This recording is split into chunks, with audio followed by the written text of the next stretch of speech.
यह घटना राजस्थान के एक छोटे से गांव की है, जहां एक व्यक्ति जिसका नाम मोहन था, उसे अपने जीवन की सबसे भयानक रात का सामना करना पड़ा। मोहन एक आम व्यक्ति था जो अपने गांव के नजदीकी शहर में काम करता था। एक रात जब उसके एक रिश्तेदार का निधन हो गया, तो मोहन को रात के समय शमशान जाना पड़ा।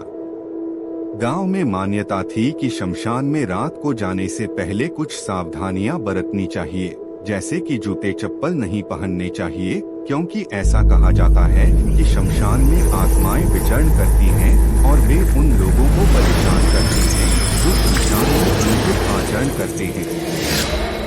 मोहन ने इन बातों को कभी गंभीरता से नहीं लिया। उसने सोचा कि ये सब अंधविश्वास हैं और जूते पहनकर शमशान में चला गया। जब मोहन शमशान पहुंचा, तो उसे कुछ अजीब सी अनुभूति होने लगी। उसे ऐसा लगा जैसे कोई अदृश्य शक्ति उसका पीछा कर रही हो। शुरुआत में उसने इसे नजरअंदाज किया, लेकिन जैसे जैसे वह गहरे शमशान में जाता गया, उसे हर कदम पर डरावनी आवाजें सुनाई देने लगी। उसे ऐसा लग रहा था कि किसी ने उसके जूतों पर नजरें गड़ा रखी हैं। जब मोहन अपने रिश्तेदार के अंतिम संस्कार में शामिल हो रहा था, तभी अचानक उसे अपने पैरों के पास कुछ ठंडा महसूस हुआ। उसने नीचे देखा तो उसे एक काला साया अपने पैरों के पास नजर आया। यह दृश्य इतना डरावना था कि मोहन को लगा कि उसकी सांसें रुक गई हैं।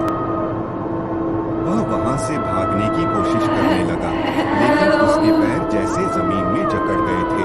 कुछ ही पलों में वह काला साया धीरे धीरे स्पष्ट होने लगा और मोहन को महसूस हुआ कि यह एक आत्मा है। आत्मा ने उसे घूरते हुए कहा, तुमने जूते पहनकर मेरी भूमि को अपवित्र किया है, अब तुम्हें इसकी सजा भुगतनी पड़ेगी। मोहन की हालत खराब हो गई और वह घबराकर चिल्लाने लगा। वहां मौजूद बाकी लोग भी इस अजीब स्थिति को देखकर डर गए।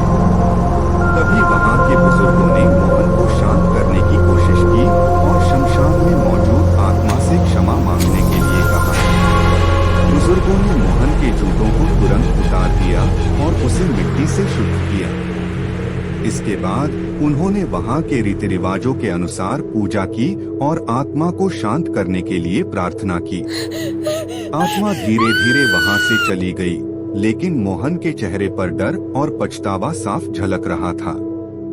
उस दिन के बाद मोहन ने कभी भी शमशान में जूते पहनकर जाने की गलती नहीं की। गांव वालों ने भी इस घटना को एक सीख के रूप में लिया और यह घटना पूरे गांव में एक भयावह कहानी के रूप में प्रचलित हो गई। इस घटना के बाद मोहन का जीवन पूरी तरह बदल गया। वह पहले से ज्यादा सतर्क और धार्मिक हो गया।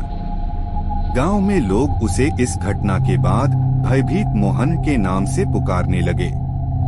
यह कहानी आज भी उस गांव के लोगों के बीच एक सीख के रूप में सुनाई जाती है कि शमशान जैसी पवित्र जगह पर जाने से पहले नियमों का पालन करना अत्यंत आवश्यक है, अन्यथा इसकी कीमत चुकानी पड़ सकती है।